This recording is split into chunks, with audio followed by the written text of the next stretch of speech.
सिमनालन के घरनि जे पाणी लालू रैंक भरिसां तारीख़ी ॻोठ निहाल तुनियो बि ॿोड़े छॾियो आहे। पाणी बीठल हुजण सबबि केतिरा ई घर ड्रही पट पइजी विया आहिनि। ॻोठ जे हर पासे पाणी बीठल आहे। जॾहिं पाणी में फाथल सवें माण्हुनि जी हिन वक़्त ताईं कंहिं बि वाहुर न कई आहे। रिपोर्ट करे रहियो आहे राणो खान मुगेरी।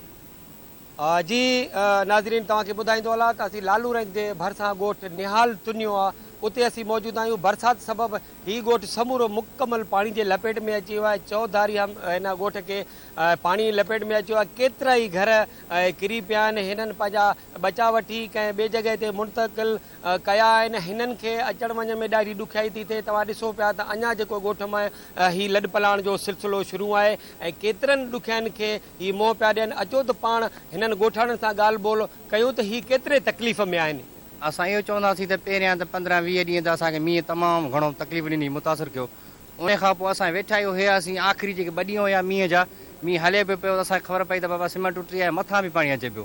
पोइ असां कोशिशि कईसीं त बाबा सिमट जो बचाव कयूं त जीअं असां बची वञूं। अॻ में मींहं में ॿुॾा पिया आहियूं, घर बिल्कुलु ड्रही पिया आहिनि। तव्हां ॾिसो पिया यकी आया हूंदव त घर मुकमल ड्रथल आहिनि। हिन साइड ते वेंदो त एॾा ई घर ड्रथल आहिनि ऐं हिन वक़्तु जेके ॿाहिरियां घर आहिनि उन्हनि जे विच में पाणी बीठो आहे बाक़ाइदा।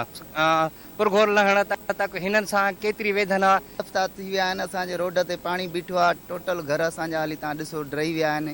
हिनमहिल ताईं बि को चूंडियल नुमाइंदो या MP MNA चेयरमैन को बि हिनमहिल ताईं असांजी गवर्नमेंट कंहिं सार संभाल न लधी आहे।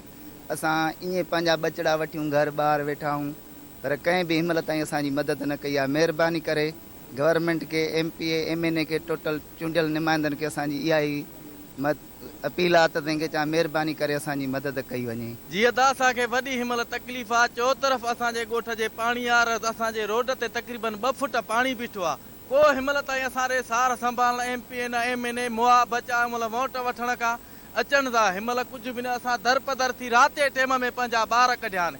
हिनमहिल ताईं असांजे को बि न आयो आहे। जी अफ़सोस जो मुक़ाम इहो आहे त असां चौधारी चौतरफ़ पाणी में विकोड़ियल आहियूं। तक़रीबन 2 हफ़्ता थी चुका आहिनि, पर हुकूमत हिन वक़्त ताईं असांजी का बि सार संभाल न लधी आहे। असांजे जेके चूंडियल नुमाइंदा आहिनि MP MNA आहिनि, उहे सिर्फ़ु रौन कटण में जेको आहे मसरूफ़ आहिनि। उन्हनि खे जेको आहे सो को बि फ़िक्र न आहे असांजो।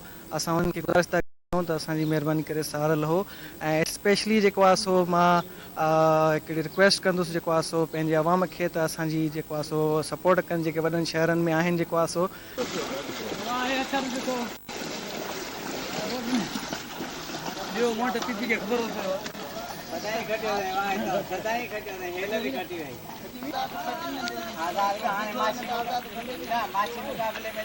कैमरामैन फैसल बलोच सां गॾु राणो खान मुगेरी, धरती TV, लालू रैंक।